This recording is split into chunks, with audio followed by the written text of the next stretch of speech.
श्री स्वामी समर्थ. श्री गुरुदेव दत्त. श्री गुरुचरित्र अध्याय 9. श्री गुरुदेव दत्त परब्रह्माने नमः. श्रीपाद श्री वल्लभांच्या कृपेने रजक राजा झाला. श्री गणेशाय नमः. सचिदानंद स्वरूपी सिद्ध मुनींना अंतकरणपूर्वक वंदन केले व पुरपुरात पुढे श्रीपाद स्वामींचा महिमा कशा प्रकारे प्रकटला याविषयी सांगावे म्हणून नामधारकाने विनयपूर्वक विनंती केली.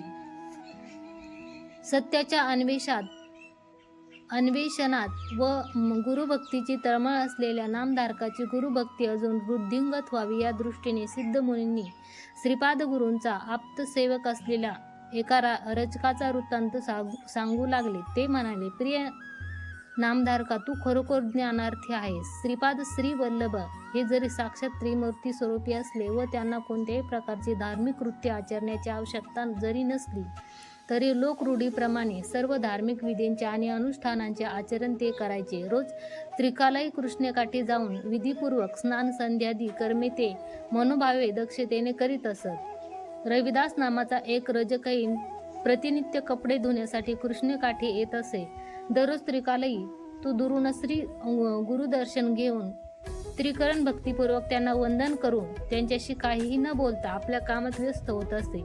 गतजन्मीच्या पुण्याईमुळे त्यांची गुरु प्रति अगाध भक्ती निर्माण झाली होती. एके दिवशी नेहमीप्रमाणे श्री गुरु नदीकाठी स्नान करता आले असताना त्यांनी श्री गुरुचरणी आदरपूर्वक वंदन केले. तेव्हा श्री गुरु त्यांच्यावर प्रसन्न होऊन म्हणाले, हे रचका, त्रिकालही कोणत्याही कारणास्तव तू आम्हाला नित्य वंदन करतोस. तुझ्या या भक्तीला आम्ही प्रसन्न झालो आहोत. आतापासून तुझे सारे कष्टकर दिवस संपले. तुझी कष्टदायक रजकृती त्यागून राजभोगाचा उपभोग कर असे म्हणत त्याला वर दिला. खरे तर त्या रचकाला राजभोगामध्ये व राजपदवीत आसक्ती नव्हती. गुरुवचन आणि गुरूंचा संकल्प हे सिद्ध होणारच असा आत्मविश्वास त्याला होता. त्याने श्री गुरूंना साष्टांग नमस्कार केला. त्या दिवसापासून त्याची सांसारिक जीवनामधील आसक्ती क्रमेण क्षीण होत गेली. संसारातील सर्व चिंता त्यागून तो गुरूंचा अनन्य भक्त व निष्ठावंत सेवक झाला. प्रतिनित्य मठात जाऊन गुरु नामस्मरण करून दुरूनच गुरूंना नमस्कार करून मठाचा परिसर स्वच्छ ठेवीत असे. गुरुसेवेचे रूप कर्म निर्मल चित्ताने करीतच थोडा वेळ आपले रजक कर्मही करीत असे. तो मठाची साफसफाई, गाई गुरांची देखभाल आणि आश्रमा संबंधाची सर्व कार्य करण्यात गुंतत असे. एक निष्ठावंत व सत्ययुक्त सेवक बनून आपल्या क्षमतेनुसार गुरुसेवेत त्याला स्वतःला झोकून देत असे. श्रीपादरायांचा अनुग्रहाने त्याच्या श्रद्धाभक्तीमध्येही क्रमेण वृद्धी होत गेली. तो सत्संग व दत्त जयंती उत्साहवादी धार्मिक कार्यक्रमात सहभागी व्हायचा. तो गुरु ज्या दिशेला असतील त्या दिशेला नमस्कार करून सतत गुरुनामस्मरण करीत आपल्या वृत्तीत निरत राहत असे. गुरुबोधामुळे व गुरुसहवासामुळे त्याच्या वर्तनात विलक्षण परिवर्तन होऊ लागले. तो स्वामींचा निकट झाला व भक्तांकडून स्वामींचा अत्युत्तम सेवक म्हणून गणला गेला. हळूहळू त्याला परमार्थिक मार्गात अत्यंत ओढ लागली. त्याने ज्ञान मार्गात सुद्धा प्रगती साधली. मठात गुरुदर्शनासाठी येणाऱ्या भक्तांना तो स्वामींच्या लीलेबाबत वर्णन करून सांगत असे. या प्रकारच्या सर्व कार्यकलेत निरत होऊन त्याने स्वतःचे जीवन सफल करून घेतले होते. एकदा वैशाख मासात तो कृष्णा नदीवर कपडे धुत असताना एका असंस्कृत म्लेच्छ राजा आपल्या प्रियजनांसह जलक्रीडेचा उपभोग घेण्यासाठी तेथे आला. राजा अलंकृत स्त्रियांसह आनंदाने नौकाविहार करत होता. हे दृश्य पाहून त्याचे मन क्षोभित झाले. मायाजालात अडकून त्या थरारक, रोमांचक व आकर्षक दृश्य पाहून तो आपली गरिबी व सांसारिक अडचणी याचा विचार करून अत्यंत व्यथित झाला. तो राजाच्या राजवैभवाला मोहित झाला. रचकाने मनात विचार केला, अशा प्रकारचा योगभोग मिळवण्यासाठी त्या राजाने कोणत्या देवाची, गुरुची भक्ती केली असेल बरे? त्या राजाने कोणत्या विधानाचे परमात्म्याची आराधना केली असेल? त्या राजाने कोणत्या विधानाने परमात्म्याची आराधना केली असेल? खरंच तो राजा भाग्यवंत व मी दुर्दैवी. ते सारे वैभवमय विलोभनीय दृश्य त्याला सतत पाठपुरावा करू लागले. आपल्या निकृष्ट स्थितीविषयी विचार करून तो दुःखी कष्टी झाला. तथापि पुढच्याच पुढच्याच क्षणी श्रीगुरूंनी दिलेला राजा बनवण्याच्या आशीर्वादाची आठवण त्याला झाली. श्रीगुरूंनी दिलेले वरदान फलदायी ठरले तर आपल्यालाही राजवैभवाचा उपभोग मिळेल अशा विचारात व्याकुळ होऊन तो गुरुपाशी आला व त्यांना हात जोडून नमस्कार केला. सर्वज्ञ गुरूंना त्याच्या मनात चाललेले विचार अवगत झाले.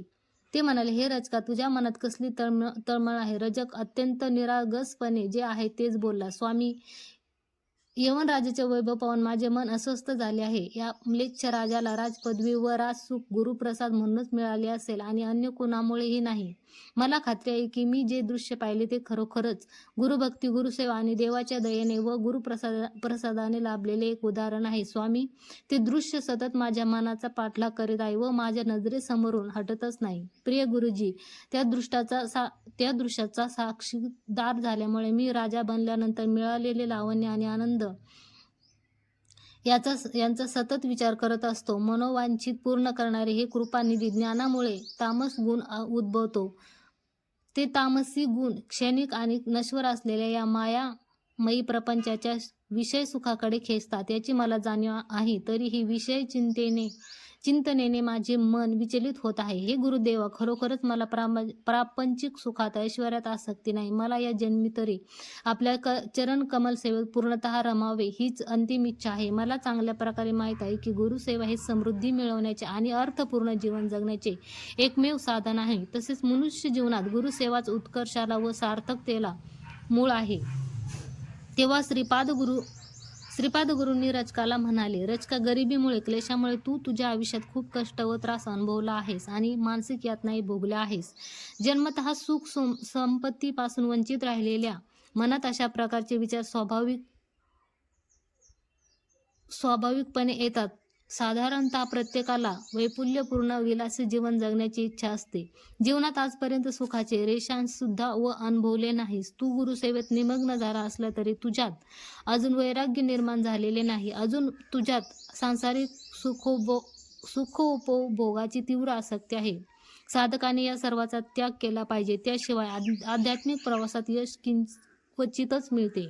गुरुभक्ती, गुरुसेवक जरी बाहेरून आसक्त असले तरी अंतरंगात विरक्ती असली पाहिजे. जेव्हा सेवक शिष्य व भक्त वैराग्य प्राप्त करतो तेव्हा गुरु संतुष्ट होतो. सांसारिक साधकाने कर्म न सोडता फलासक्ती कमी करतच जगावे. पूर्ण भक्ती वैराग्य प्राप्त झाल्याशिवाय एखाद्याच्या परमार्थिक मार्गात फारसे यश मिळत नाही. इंद्रिय अभिलाषा, भोगासक्त वासना हे सर्व संपून चित्तशुद्धी झाल्याविना मुक्ती मिळत नाही. भौतिक कामनेच्या त्यागाविना कोणीही सुखी होत नाही. जशी वासना वाढते तशी कर्मवृद्धी होते. अतृप्त वासनेमुळे पुनर्जन्म मिळतो. म्हणूनच तू हा तुझा देह त्यागून म्लेच्छ कुळात जन्म घेऊन राजवैभवाचा सुखकारक उपभोग घे. नंतर त्याला असेही विचारले की हे राजवैभव त्याच क्षणी हवे आहे की पुढील जन्मी हवे? त्यावर रजक म्हणाला की तो वृद्धावस्थेत असल्यामुळे राजवंशातील सुखसोयींचा पूर्ण उपयोग करता येणार नाही आणि म्हणूनच अश्रुढाळ त्याने श्रीगुरूंचे पावन चरण घट्ट धरले आणि पुढील जन्मी बालावस्थेपासूनच त्याला राजवैभव पूर्णपणे अनुभवायला आवडेल असे सांगितले. तो सदोदित झाला व पुढे म्हणाला, गुरुवर्य, मला ऐहिक सुखाची अपेक्षा नाही, कारण विषय सुख हे क्षणभंगूर आहे. जेवढा योग आहे तेवढेच भोग मिळणार. काही झाले तरी मला जन्मजन्मांतरी गुरुचरणाचा वियोग होऊ नये. माझ्या अंतरंगात गुरुभक्ती निरंतर असावी. असे गुरुदर्शनाचा योग वारंवार मिळत राहावा अशी कृपा करा. आपल्या चरणसेवेतच माझे सुख आहे. पुढच्या जन्मी म्लेच्छ कुळात जरी राजकुमार होऊन जन्माला आलो तरी मी हिंदू धर्माभिमानी राजा असेन असा आशीर्वाद द्या. सनातन धर्माचे मूल्य माझ्या जीवनाचा श्वास असू द्या. जन्मजन्मांतरी मला गुरुभक्ती, गुरुदर्शनाचा योग घडत राहावं, तसेच मला ज्ञानानुग्रह मिळत राहावं अशी आपली मागणी व्यक्त केली. श्रीपाद श्रीवल्लभ त्या रजकाला प्रसन्न चित्ताने आशीर्वाद देत म्हणाले, हे रजका, तुझे मनोरथ पूर्ण होईल. तुझा पुढील जन्म मैदुरा नगराच्या म्लेच्छ राजवंशात होईल. तेव्हा तू जन्मारंभापासूनच राजभोग अनुभवणार. त्यावेळी आम्ही नरसिंह सरस्वती रूपाने अवतार घेणार. तुझ्या पुढील जन्माच्या अंतकाळी तुला आमचे दर्शन अवश्य होईल. त्यामुळे तू ज्ञानवंत होशील. म्हणून तू हा नरदेह नश्वर आहे व आत्मा निरंतर आहे असे समजून आत्ताच इथून निघण्यास सज्ज हो. रचकाने श्रीगुरूंना उपकृत केले आणि लगेच गुरुपदेशानुसार तिथून निघून शरीराचा त्याग केला. पुढे श्रीगुरूंच्या कृपेने तो मैदुरा नगरीच्या राजवंशात जन्म घेऊन एका कीर्तिवंत राज झाला. अध्यात्म साधनेसाठी श्रीगुरूंनी त्याला अजून एका जन्माचा अनुग्रह केला व जन्मात त्याला गुरूंच्या वरामुळे गाणगापुरात गुरुसेवेचे भाग्य लाभले. श्रीगुरूंच्या आशीर्वादामुळे राजकीय जीवनातील सकल राजभोग भोगत अत्यंत सुखकारक जीवन त्याने व्यतीत केले. प्रिय शिष्य नामधारका, श्री गुरुपाशी अनंत शक्ती, अनंत ज्ञान, अनंत व्यापक तत्व, अनंत लीला सहज सिद्ध आहेत. श्री गुरु कुरवपुरात असताना अशा अनेक महिमा घडल्या. श्रीगुरूंच्या चरणस्पर्शाने पावन झालेल्या कुरवपुराची महिमा अगाध आहे. इथे श्रीगुरूंचे दीर्घकालीन वास्तव्य होते. पुन्हा अवतरित होण्याच्या उद्देशाने आश्विन वद्य द्वादशीच्या दिवशी इसवी 1350 मृगशिरा नक्षत्रावर निजानंद स्वरूपात ते गंगेत एकरूप झाले. लौकिक दृष्टीने देहरूपात नसले तरी त्यांचे आध्यात्मिक शरीर आजही कुरवपुरात निर्गुण रूपाने वास करीत आहे. निर्मळ मनाच्या गुरुभक्ताला त्याच्या उपस्थितीची अनुभूती होत असते. ह्याविषयी मी तुला एक अत्यंत उत्तम दृष्टांत देईन. तू ते एक चित्ताने ऐक. असे हे सारे वर्णन सिद्धमुनींनी नामधारकाला केले. तेच गंगाधर सरस्वतींनी श्रोतृवर्गाला सांगितले. इथे परम कल्याणकारी श्री गुरुचरित्राचा 9वा अध्याय संपन्न होतो. श्री गुरुदेव दत्त. श्री गुरु दत्तात्रयार्पणमस्तु.